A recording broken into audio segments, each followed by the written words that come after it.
କିଛି ନଥିଲେ କିଛି ନାହିଁ କିନ୍ତୁ ଏଇ ଯୋଉ ଦୁର୍ବଳ ସର୍ବଳ କଥା କହିଲେ ସେଇଟା ହେଲା ସେଇଠି ଘଟିଲା ଯାହା ଫଳରେ ଦୁର୍ବଳ ଲୋକମାନେ ମଲେ ସବଳ ଲୋକମାନେ ଡିଣ୍ଡିମ ପିଟିଲେ ଯେ ଆମେ ଠାକୁରଙ୍କୁ ଦର୍ଶନ କରି ଆସିଲୁ।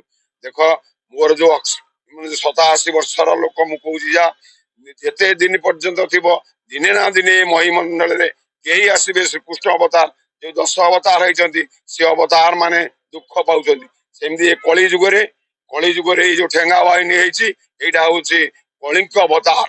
ଯୋଉ ଠେଙ୍ଗା ବାହିନୀ ହଉଛି କଳିଙ୍କ ଅବତାର ଯୋଉ 12 ହାତ ଠେଙ୍ଗା ବୁଲିବ ଯୋଉ ଖଣ୍ଡା ବୁଲିବ ତାଙ୍କ ହାତରେ ସବୁ ଖଣ୍ଡା ଅଛି ଠେଙ୍ଗା ହଉଛି ଖଣ୍ଡା ସେଇ କଳିଙ୍କ ଅବତାର ଜଗନ୍ନାଥକୁ ସୃଷ୍ଟି କରୁଛନ୍ତି। ମୁଁ ଥାଏ ବା ନଥାଏ ମୁଁ ମରିଯାଇପାରେ କାରଣ ମୁଁ ମଣିଷ ମୁଁ ଆଜି ଅଛି କାଲି ମରିଯାଇପାରେ କିନ୍ତୁ ଏଇ ଯୋଉ ଠେଙ୍ଗା ଅଛି ଏ ଠେଙ୍ଗା ବାହିନୀ ନା କମ୍ୟୁନିଟି ପୋଲିସ ହେଲେ ମଧ୍ୟ ତାକୁ ଠେଙ୍ଗା ବାହିନୀ ବୋଲି ସେ ଡାକୁଛନ୍ତି ଲୋକମାନେ ନିକ୍ ନେମ୍ ଆମର।